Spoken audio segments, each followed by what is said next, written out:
अस्सलाम वालेकुम everyone, hope you all are doing well and welcome back to another cooking story. कैसे हैं आप सब लोग? आई होप आप सब ठीक होंगी और बहुत खुश होंगी। आज की वीडियो में मैं शेयर कर रही हूँ आपके साथ ये बहुत ही मज़ेदार और डिलीशियस बनने वाले लसानिया की रेसिपी, जो कि इजीली आप घर पे बना के रेडी कर सकती हैं और दावत पे सर्व कर सकती हैं। तो आइए इसे बनाना स्टार्ट करते हैं। लसानिया बनाने के लिए सबसे पहले लसानिया शीट्स ले लेंगे। इनको हमने यहाँ पर बॉईल करना है। एक चीज़ का हमेशा ध्यान रखें कि लसानिया बनाते हुए बॉक्स में से इस तरह की फुल शीट्स का ही इस्तेमाल करें, क्योंकि बॉक्स में अक्सर शीट्स टूटी हुई भी निकलती हैं। पानी बॉईल होने लगे तो लसानिया शीट्स इसके अंदर ऐड कर देंगे और बॉईल कर लेंगे। पानी के अंदर नमक और ऑयल मैंने ऑलरेडी पहले से ही ऐड कर दिया था। यहाँ पर लसानिया शीट्स को 80% तक कुक करेंगे, क्योंकि अगर 100% कुक करेंगे तो लसानिया शीट्स टूट भी सकती हैं। अच्छे से बॉईल कर लेने के बाद लसानिया शीट्स का पानी ड्रेन कर देंगे। प्लेट को अच्छे से ऑयल से ग्रीस कर लेंगे और हर लसानिया शीट इसके ऊपर रखने के बाद इस पे भी अच्छे से ऑयल अप्लाई कर लेंगे। इससे ये होगा कि हमारी लसानिया शीट्स आपस में चिपकेंगी नहीं और सेपरेट करते हुए इनके टूटने का डर बिल्कुल नहीं होगा। तो ये स्टेप आपने ज़रूर कर लेना है कि हर लसानिया शीट रखने के बाद इसके ऊपर हल्का सा ऑयल ज़रूर अप्लाई कर लें।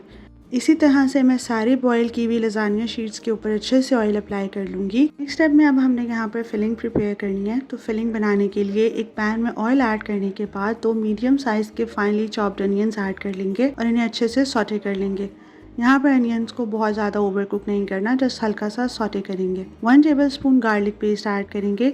यहाँ पर मैंने सिर्फ लहसुन का पेस्ट लिया है, इसके अंदर अदरक पेस्ट ऐड नहीं करना। अच्छे से इसकी भुनाई कर लेंगे और ये अच्छे से भून लेने के बाद इसके अंदर कीमा ऐड करेंगे। कीमे में आपके पास ऑप्शंस हैं, आप मटन, चिकन या बीफ कोई भी यूज़ कर सकते हैं। मैंने यहाँ पर मटन यूज़ किया है। यहाँ पे मैंने लिया है तकरीबन 750 ग्राम्स के जितना कीमा, जिसको मैंने 30% पहले से बॉईल कर लिया था। इससे ये होता है कि इसको पकाने में थोड़ा सा आसानी हो जाती है और ये थोड़ा जल्दी पक जाता है। अगर आप चिकन यूज़ करें फिर आप इसमें कच्चा कीमा ऐड कर सकते हैं। अच्छे से भूनने के बाद इसके अंदर स्पाइसेस ऐड कर लेंगे, जिसके अंदर 1 teaspoon salt, 1 teaspoon red chili powder, half teaspoon white pepper powder. इसके साथ ही यहाँ पर हाफ टी स्पून क्रश्ड काली मिर्च ऐड कर लेंगे। ये थोड़ी सी दरदरी कुटी हुई है, यहाँ पे मैंने पाउडर बिल्कुल यूज नहीं की।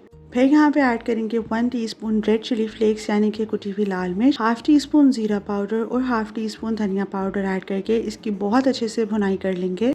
इस स्टेज पे इसकी भुनाई जितनी अच्छी होगी इसका फ्लेवर उतना ही अच्छे से इन्हेंस होगा। तो यहाँ पे सारे स्पाइसेस को अच्छे से मिक्स कर लेने के बाद इसकी मीडियम फ्लेम पे अच्छे से भुनाई कर लेंगे, ताकि लसानिया में फिलिंग का टेस्ट बहुत अच्छा आए। वैसे भी अगर इस स्टेज पे आप मटन या बीफ यूज़ कर रहे हैं तो इसकी भुनाई करना बहुत ज़रूरी है। चिकन वैसे ही बहुत जल्दी पक जाता है तो उसमें इतना ज़्यादा इशू नहीं आता, लेकिन मटन और बीफ अगर आप यूज़ करें तो उसकी भुनाई करना बहुत ज़रूरी है। अच्छे से भून लेने के बाद यहाँ पर इसके अंदर ऐड कर देंगे हम लोग टमेटो प्यूरी। अगर आपके पास टमेटो पेस्ट अवेलेबल है तो आप वो भी ऐड कर सकते हैं, लेकिन मैंने यहाँ पर 2 मीडियम साइज के टमाटर लेकर इनको अच्छे से ब्लेंड करके ये ऐड कर लिए हैं। अच्छे से इसे आप कवर करके कुक कर लेंगे 10 से 15 मिनट के लिए। जब इसका पानी अच्छे से ड्राई हो जाए तो इसे एक दफ़ा फिर बहुत अच्छे से मिक्स कर लेंगे। 2 से 3 मिनट पकाने के बाद अब इसके अंदर यहाँ पे ऐड कर लेंगे टमाटो केचप। यहाँ पे टमाटो केचप ऐड कर रही हूँ मैं तकरीबन 1 कप के जितनी।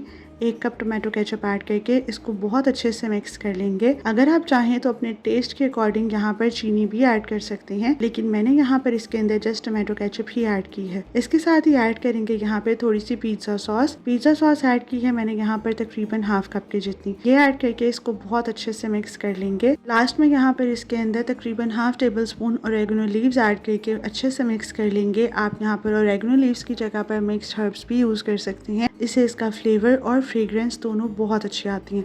ये ऐड करके इसे अच्छे से मिक्स कर लेंगे। यहाँ पर हमारी फिलिंग बहुत ही अच्छे से रेडी हो चुकी है। इसको अब यहाँ पर हम डिश आउट कर लेंगे।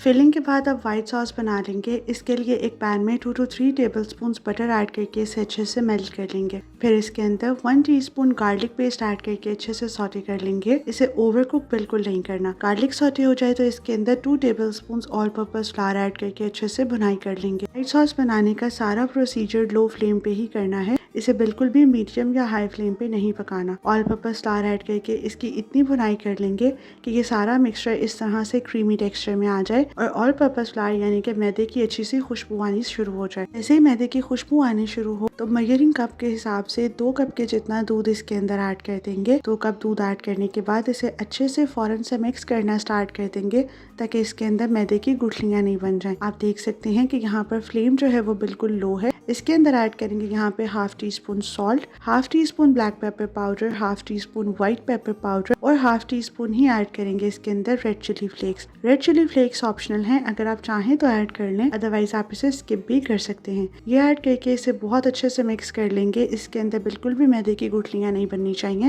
यहाँ पर फ्लेम लो ही रखेंगे। अगर आप फ्लेम हाई या मीडियम पे कुक करेंगे तो इससे आपकी सॉस बहुत जल्दी थिक होना स्टार्ट हो जाएगी। इसीलिए यहाँ पर दूध को पकाना बहुत ज़रूरी है, तो फ्लेम यहाँ पर लो रखेंगे। लो फ्लेम पे इसे इतना पका लेंगे कि हमारी सॉस हल्की सी गाढ़ी होनी शुरू हो जाए। जैसे ही सॉस हल्की गाढ़ी होना शुरू हो तो इसके अंदर तकरीबन 1/2 to 3/4 कप के जितनी चीज़ ऐड कर लेंगे। मैंने यहाँ पर मोज़रेला चीज़ यूज़ की है। 3/4 कप के जितनी मोज़रेला चीज़ ऐड करके इसको बहुत अच्छे से मिक्स कर लेंगे ताकि चीज़ अच्छे से मेल्ट हो जाए। फ्लेम यहाँ पर अभी तक लो ही है। व्हाइट सॉस बनाते हुए कभी भी किसी भी स्टेज पे आपने फ्लेम मीडियम या हाई नहीं करनी। यहाँ पे चीज़ ऐड करने के बाद इसे अच्छे से मेल्ट कर लेंगे। जैसे यहाँ पर चीज़ अच्छे से मेल्ट हो जाए, सॉस की कंसिस्टेंसी कुछ इस तरह से बन जाए तो यहाँ पे हम इसे डिश आउट कर लेंगे। अगर आपको कहीं भी लगे कि सॉस थोड़ी सी थिक हो गई है तो आप इसके अंदर थोड़ा सा दूध और ऐड कर सकते हैं, लेकिन नॉर्मली सॉस की कंसिस्टेंसी कुछ इस तरह से ही होनी चाहिए। इसे अब हम यहाँ पर डिश आउट कर लेंगे। सॉस बनाने के बाद अब असेंबलिंग कर लेंगे।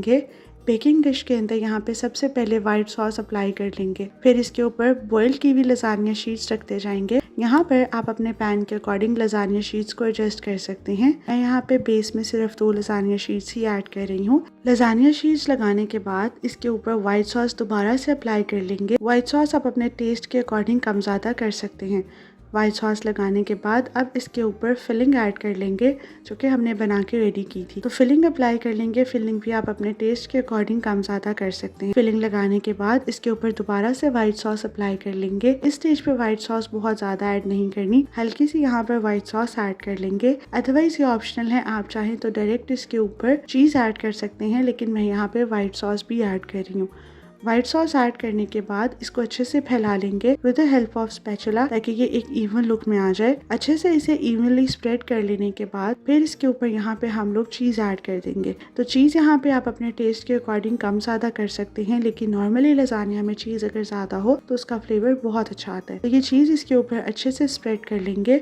अगर आपको जस्ट मोज़रेला चीज़ पसंद है तो आप सिर्फ वो भी यूज़ कर सकते हैं। मोज़रेला चीज़ की लेयर देने के बाद यहाँ पर अब हम दोबारा लजानिया शीट्स ऐड कर लेंगे।